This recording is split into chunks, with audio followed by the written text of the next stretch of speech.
Okay, now that we're back here after our detour to get the Master Ball, and now that we've got all of the ID badges, it's time to finally open that big ominous door. I wonder where it could lead. I will just say though, be careful. There's a major jerk move coming right up. Yeah, this one actually surprised me even when I was going back and reviewing the footage. I'd forgot that it happened.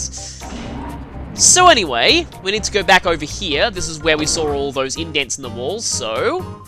a red slot. I still think this should have been Dakin's key, but anyway. These things look pretty awesome when you put the right ID badge in, so let's insert the green ID badge.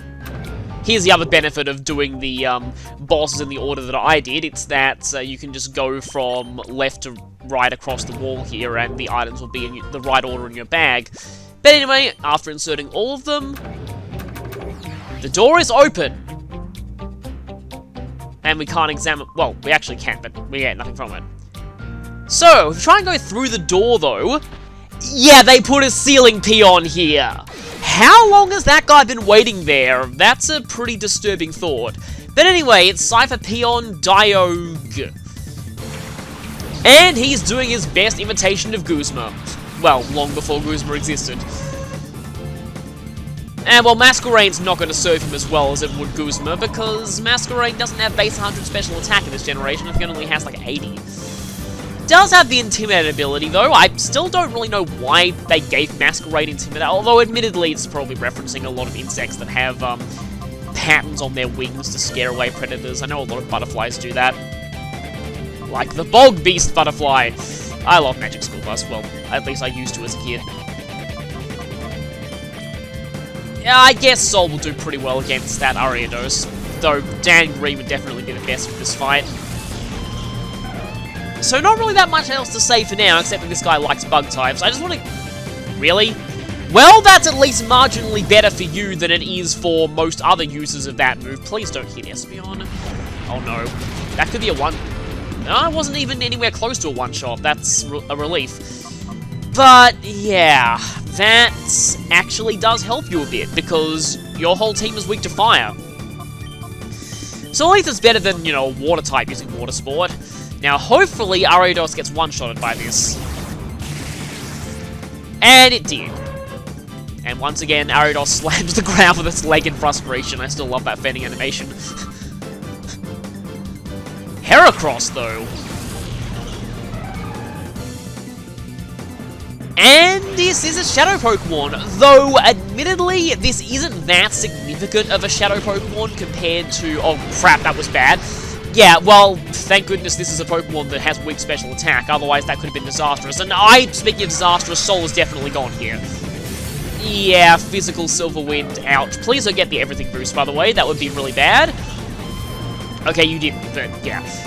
Like I was saying though, Heracross being a Shadow Pokemon in this game is not really all that significant, because even though it's a Johto Pokemon, it was one of the few Johto Pokemon that were...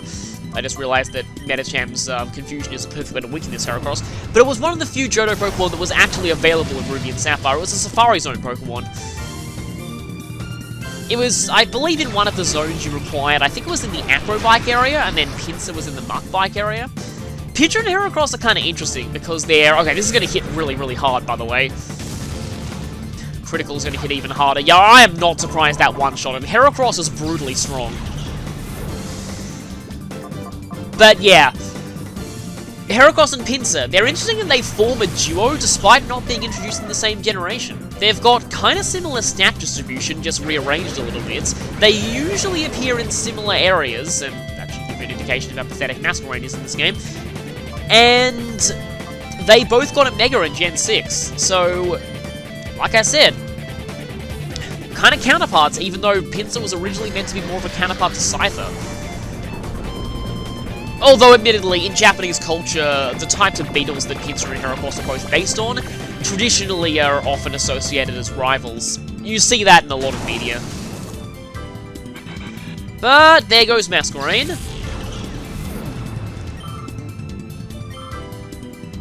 And that was the last thing he had, so now we just need to focus on Heracross, which shouldn't really be too hard.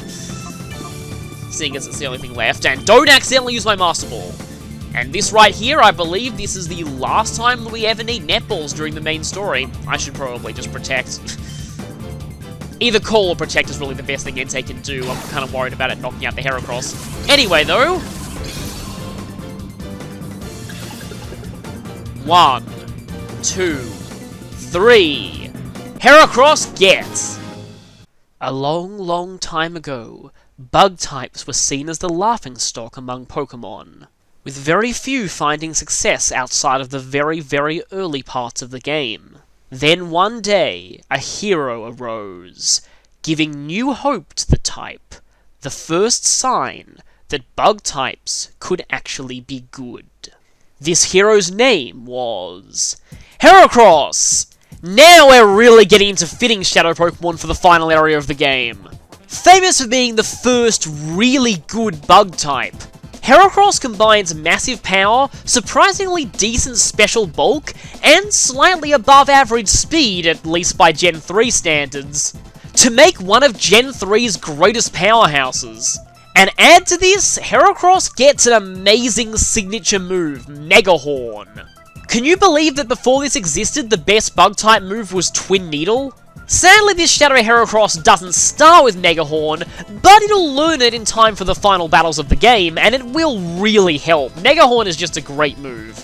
Due to lacking this for a while though, Heracross is stuck with mostly fighting moves, which is not that great considering that it leaves you totally warped by ghost types. On Purification, Heracross will gain access to the Endure Reversal combo, which, as I said much earlier in the game, is much better in Gen 3 than it is in later gens, because Priority is a lot rarer, as is Auto Weather. Although, speaking of which, you might not want to try the Reversal strategy in the final battle, just saying. Heracross doesn't really have much in the way of TM moves in this game, but really you don't need much more than Mega Horn, Earthquake, and a fighting move.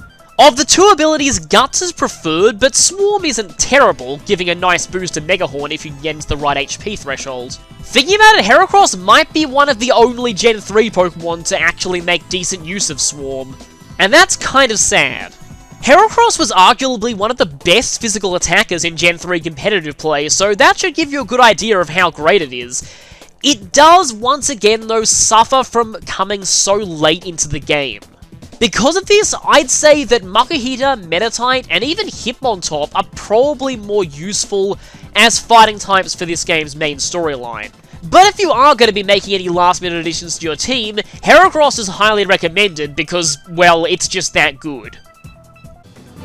Yeah, to the surprise of absolutely no one, considering how good netballs are against bug types, but like I said, I'm pretty sure that's the last time we'll ever need, Actually, no, I already snagged Croconaw, so I don't have to wait for the post-game to get Croconaw, so are there any water types left? I know there are no bug-type Shadow Pokemon left. Anyway, though, let's see where this leads. Hi, email. So here we are in this big, grand foyer. I finally deciphered that Shadow Pokemon list. So for the time being, you've identified 29 Shadow Pokemon. I've already caught way more than that, so I'm way ahead of you there. So the interesting thing about this is that the Shadow Pokemon list gets added into your snag list, I believe.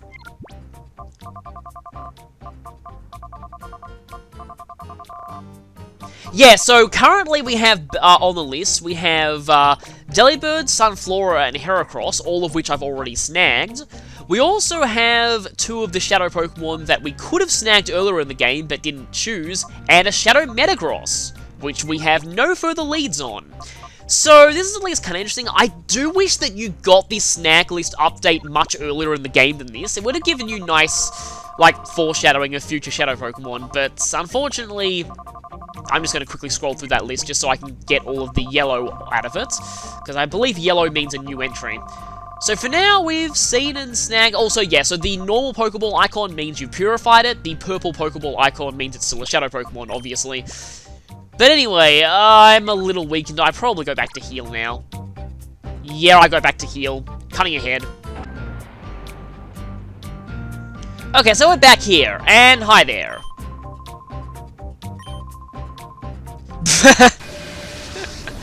Oh, I love how they're making fun of all those promotions where they're obviously not real at all.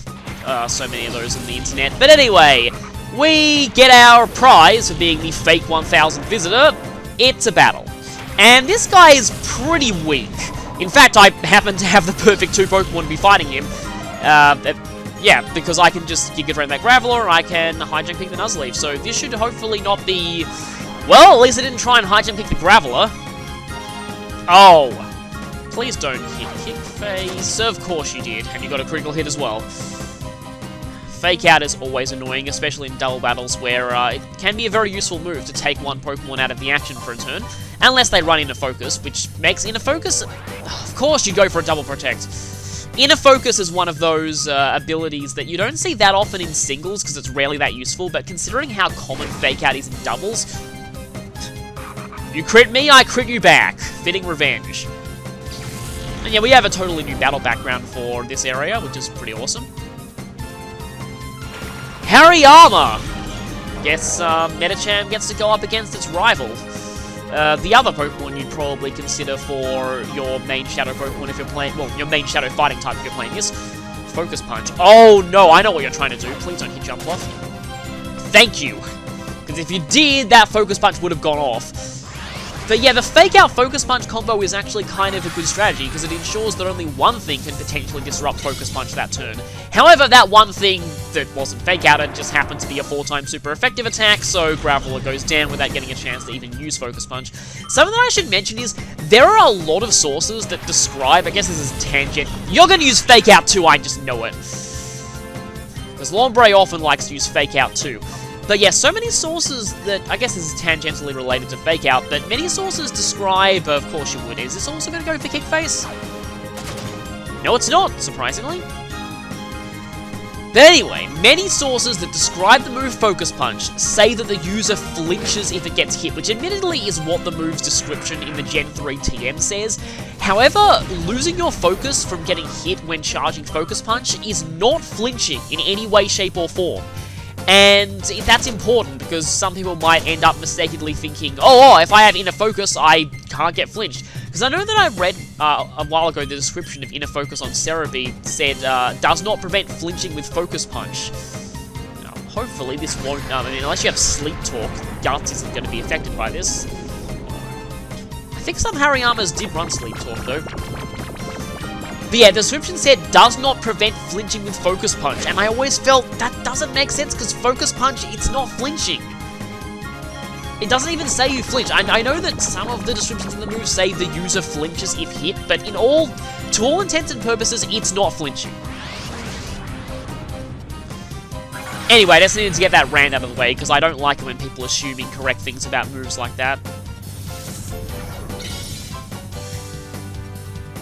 But anyway, this Hariyama should hopefully go down soon, using this probably to avoid the risk of a miss. Yeah, because that would have KO'd anyway. And there goes the Fatiyama, as I like to call it sometimes. Pause a little bit on the experience screen for a second there, but Jumpluff is, I guess, getting a few levels. We definitely need to be, Well, you're the one who battled us, it's kind of all your fault.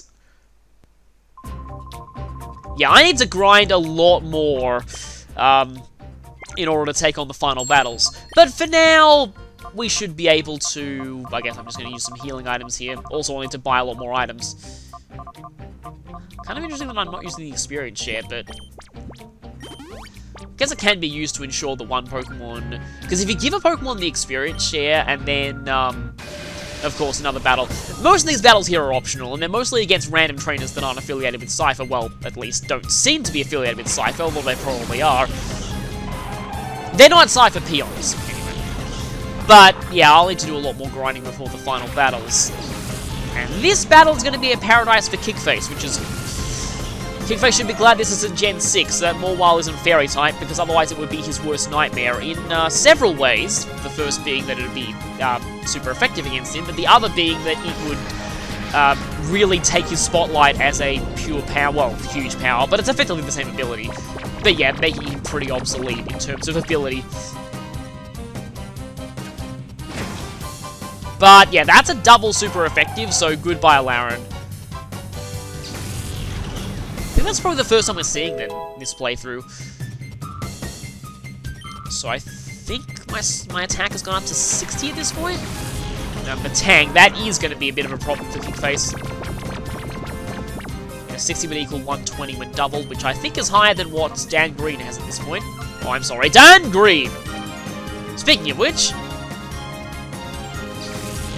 yeah, I wasted no time in trying to Fire Blast that Matang, because that's the main way to deal with it, other than, I guess, ground moves.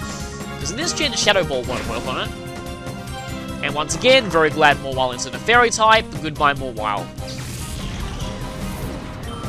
I still, every time I see it, I think of that. I never actually saw that episode in person, but the very bizarre anime episode where Ash's Corphish and Brock's Lombre both fall in love with a Mawile. Oh wait, no, that episode wasn't complete filler because Brock's Lombre evolved. I still don't know why Brock got a Lombre in the first place, but seems like a pretty weird Pokemon for him to get. But anyway, that's Matang almost certainly gone. Yep, there it goes. Still no leads on that Shadow Metagross. And yeah, if they were giving us a Shadow Metagross, it's safe to assume that any Matang we see is not going to be Shadow, because they're not going to give you two Shadow Pokemon of the same evolutionary family. Well, they're not going to during the main game, and even if they were going to, they wouldn't, because this isn't the Japanese version. This will all make sense when I do a bonus episode talking about unused features, but anyway... let's see who else we have here. No one that way, but we do have a street performer over here who seems to challenge you on sight.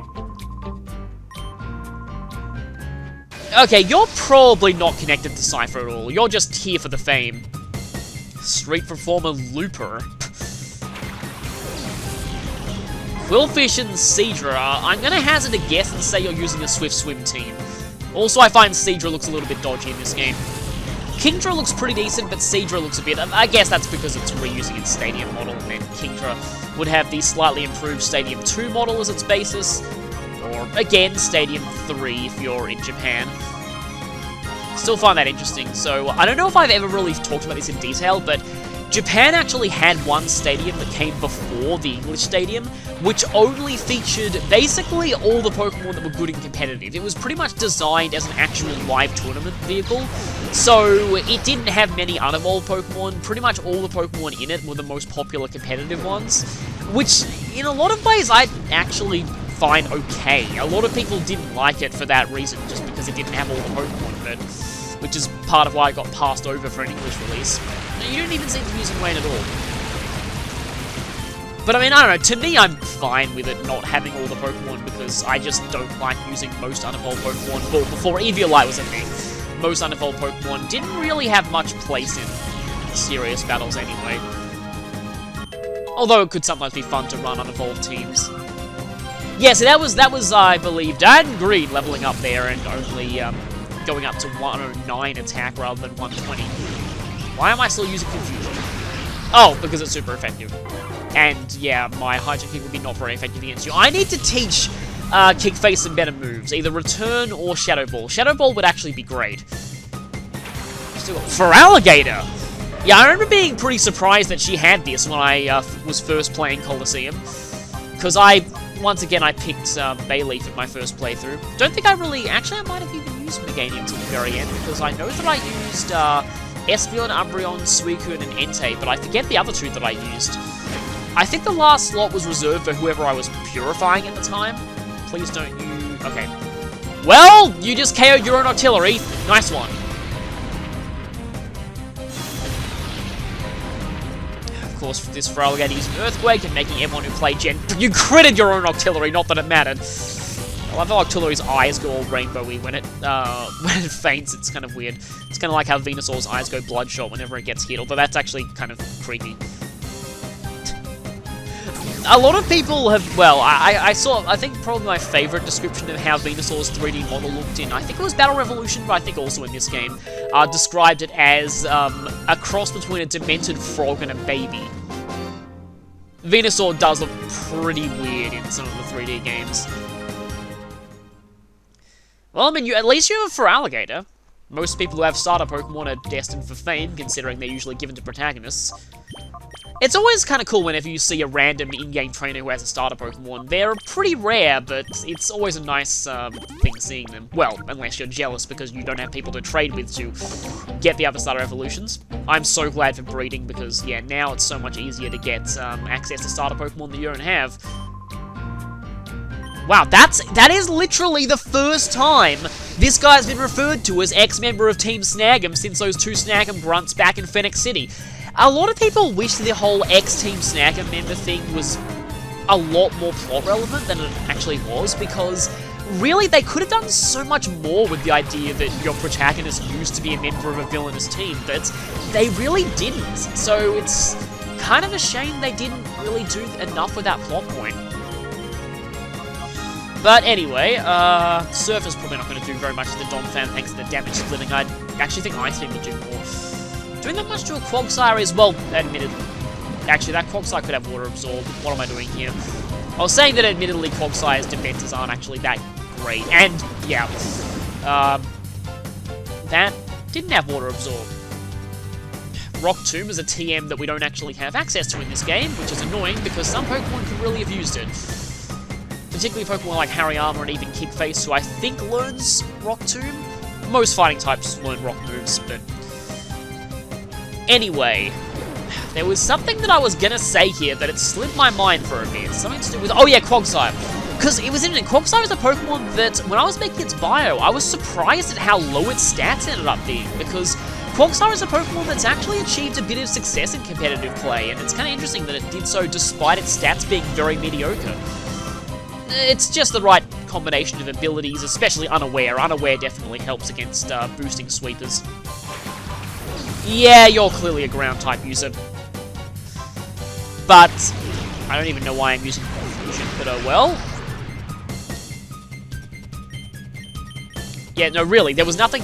Why am I still using Confusion? I have no idea. I think I'm just trying not to miss. I don't know. Well, or I know that Suicune is going to KO. Either that or I'm conserving PP. I forget exactly how much PP High Jump Kick has. But yeah, Quagsire is a weird Pokemon that apparently went from NU to OU to UU and then all the way down to like NU or even PU within the same generation, just based on metagame changes. Anyway, we have some slot machines here, but talking to this guy, it's actually kind of interesting. Remember him? Yep, it's Bluno. I wonder if this line is different if you fail to snag Croconaw.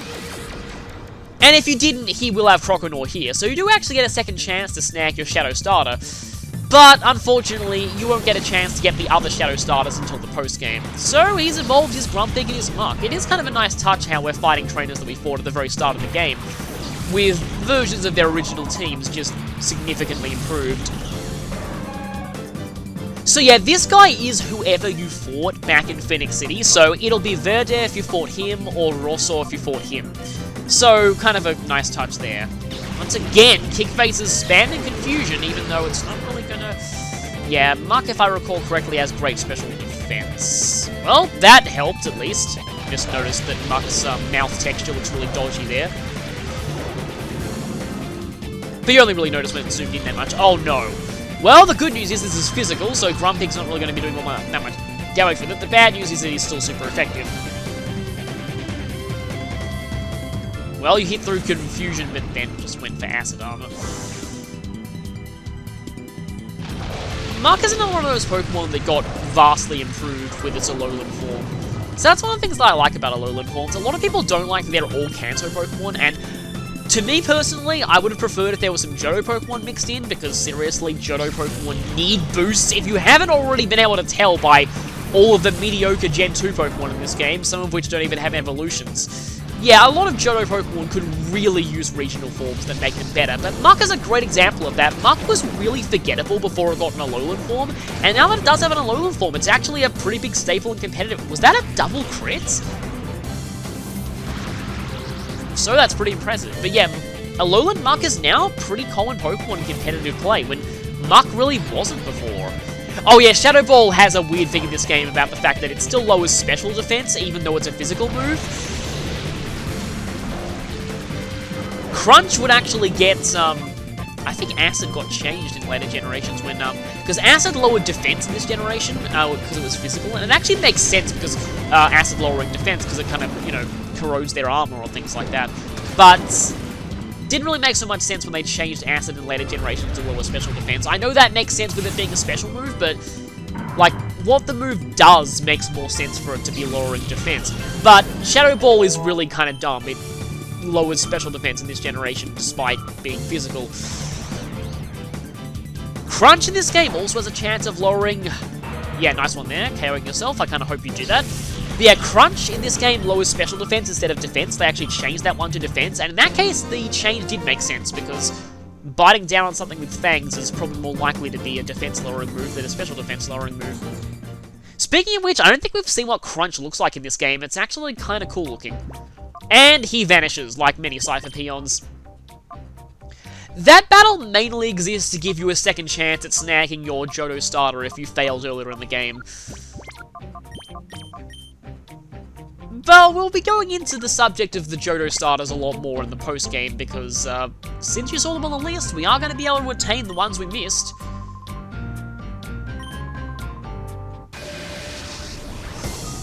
Yeah, I guess everyone here seems addicted to these highly illegal, really violent Pokemon that are being shown off in. The reason I'm pausing is because this actually sounds really disturbing in my mind now that I think about it. Again, Colosseum has some pretty dark stuff in it for a Pokemon game. And the fact that a lot of the population of the Ore region considers watching Shadow Pokemon battles to be a form of entertainment is kind of disturbing. Anyway, I really can't think of a theme for you, but you are using Sky Attack, which is weird. Yeah, Sky Attack is a move that, I mean, it's occasionally useful in niche situations with Power Herb. I think it's still physical, so I think I remember, yeah, Hawlucha can sometimes use it for Unburden Power Herb combo, but Ninetales looks kind of dodgy in this generation. And Ninetales does not have... Wow! Suicune is just really going in with the crits now. But yeah, Ninetales does not have Drought in this generation, which actually would be a benefit to Gangrene here. Not so much to Suicune, though. A Choke? That's a bit of a weird final Pokemon for you to have. Probably expecting things like Machamp at this point, but anyway.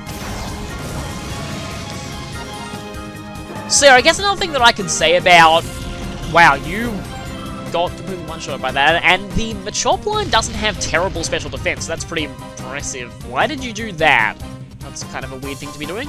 I probably need to switch out Gangrene, although maybe not, because Ninetales is... Or I could do this, because you're almost certainly targeting Gangrene, and make you completely fail. You completely failed, nice job. And now you're exposed to Surf. But yeah, I could say one thing about Ninetales, it's that it's one of the Pokemon to suffer from something very... Oh, actually not in this generation. That's in Gen 4. But I guess I can say it anyway. So, in Gen 4, Ninetales has this really irritating quality. It learns Energy Ball by breeding. Energy Ball is a TM move, but Ninetales cannot learn the TM. It can only learn Energy Ball by breeding. It's really stupid, and I don't know why they did it, but there are actually a lot of Pokemon that actually did that in Gen 3 and 4. They had moves that they learned by breeding, despite them being TM moves, but they didn't learn the TM. I'm pretty sure starting with Gen 5, they changed that, and pretty much anything that gets a certain move by breeding that's also a TM move will almost certainly learn that move by TM. If we try to go, that? Yes, you did give me a good jolt. I've completely forgotten, about this guy, and that... Givern? That's a weird name, though that's half the course for this. That was the most effective jump scare this game has dealt by far. None of the ceiling peons jump scared me nearly as much as that guy just did. I completely forgot about him. I forget what's even in that room. Now, I know this area in XT got repurposed into something kind of significant. Well, not significant, it's actually a completely optional side activity, but I really enjoyed it. But we'll talk about that later. Of course, enemies with Fire Blast. And, yeah, I'm probably not going to be using Fire Blast now, because I've weakened it with the Rain Dance, so... Yeah. And there's Hyper Voice, which is physical in this generation. Though, really few Pokemon learned it here. It got a lot more exposure when it became a tutor move, especially with Pixelate users. Yeah, I remember every time Mega Guard... Well, no, that's a weird way to put it. I remember the first time that Mega Gardevoir was revealed. Everyone was waiting for that moment when they would introduce a Hyper Voice move tutor so that they could use that, and yeah, it really did use that big time. I've heard that it sometimes even uses Return with Pixelate because it doesn't do that bad damage to things with weak defense.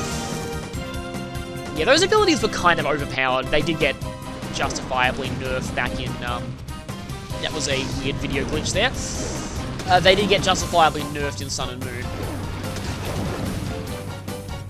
It's kind of funny how Loudred has what looks like a Wi-Fi symbol on its back, but that was probably unintentional. I always felt like Hyper Voice, it really should be louder than that. The animation should be a lot louder. It's just making these weird, wimpy wave sounds. Oh, I get what your theme is. Your theme is like going boo and startling people, so using a lot of sound-based moves, which again would probably be more intimidating if they actually made the noise that you'd expect. I mean, in the GBA games, Hyper Voice makes a really loud noise. I was about to imitate it for a second there, but I don't want to subject your ears to that. Actually, no, it does the cry of whatever Pokemon uses it. It's one of those moves. Weird tangent, but anyone find it really strange how there are some... You know those moves that use cries, like Growl? There are some Pokemon that's cries when they use those moves sound really, really different to what their actual cries sound like. I don't know what causes that. Like, just how the move mutilates the sound in that. Well, that's a weird way to describe it, but sometimes it does just make the cry sound really bizarre. But anyway, we have defeated Jumpscare Man. So please go away, Jumpscare Man. We don't want any more jump scares today. How long was that guy waiting in there? Anyway, well, in here is a live band, well, music for a live band, a jukebox, and nothing else, but it looks like a pretty nice-looking luxury restaurant. Cipher really went all out in designing this place. In fact, this might be where most of their criminal enterprises went, if we say yes, she battles you, obviously. But yeah, this is probably where most of the money from their criminal enterprises went now that I think about it. Or did it? There's a line earlier in the game that implies that... Anyway, I'll talk about that later. You might want to think back to what a certain someone said in the Under. And by a certain someone, I mean a nameless NPC. Anyway though, oh, it's Chimecho. I'm so glad that Chimecho is not a Shadow Pokemon. I really don't like Chimecho. Chimecho is just this combination of a Pokemon that's really bad, but also extremely rare. I think it's got a 1% encounter rate. I remember spending hours trying to find it on my first playthrough. And it only shows up in one area in the whole game too, and only in one part of one area. The summit of Mount Pyre, to be specific. Oh, please don't. Well, that happened. Actually, I feel like I used Knockdown on my main team when I first played as my sort of status user. Nowadays, I prefer Sleep Powder for having the higher accuracy. But anyway, Chimecho, not only... The main reason why I really dislike Chimecho is not only is it really bad for how rare it is, but in Gen 4, they decided to give it a pre-evolution. Not an evolution, which is what it desperately needed, a pre-evolution. To a Pokemon that already could have been a low, like, the lowest form of an evolution line to begin with. I really don't know why they did that. But anyway, there goes Chimecho. At least its fading animation is hilarious. I forgot how funny that one was. Now I remember when I was first playing this game, I used to, whenever a Chimecho fainted like that, I used to go, ding ding dong! Well, here's the problem with your only stab move being Fire Blast. So I guess Suicune will have to pick up the slack in that department. Yeah, Swalot I think has more special defense than physical defense. I know it's one of those Pokemon with really high HP and not much else noteworthy, but I forget exactly, like, the specifics of it. Swalot, Nice freeze there. Swalot, Mark, and Garbodor, they kind of form an archetype of sort of blob-like poison types that were introduced in an odd-numbered generation. I mean, Garbodor isn't exactly blob-like, but it definitely fits the theme. I guess Gen 7's equivalent would be a Alolan Muck, even though it's just a variant on another member of the archetype. It's also interesting because every odd-numbered generation has introduced a new Mushroom Pokemon as well. You had Paras and, of course, the law of freezing. Every time the AI gets frozen, they always thaw out immediately.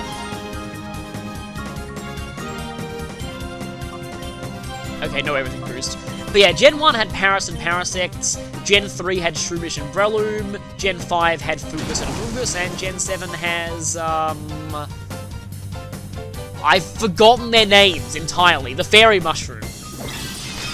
It's really weird because you just don't see that Pokemon. I feel like it has potential, and it's got a really interesting signature move, but I just barely see anybody use that in any serious setting. I mean, it really says something that I've forgotten its name entirely.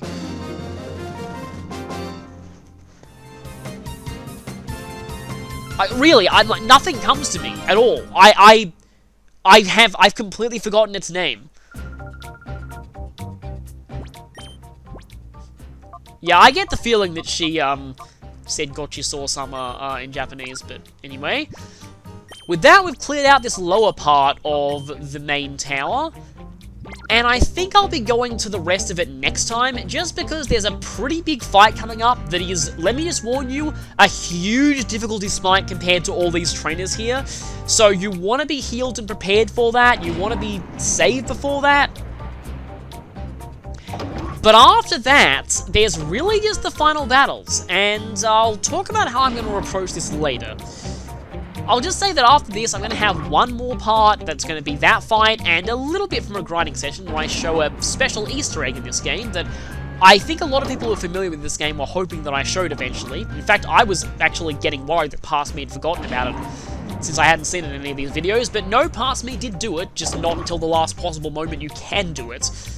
After that, though, there might be a bit of a deluge of filler videos, and I'm really sorry about that, but I needed to do a lot of grinding before the final battle, so like I said, I'll talk about that more in the next part. For now, let's save, and I'll see you next time for an unexpected boss fight.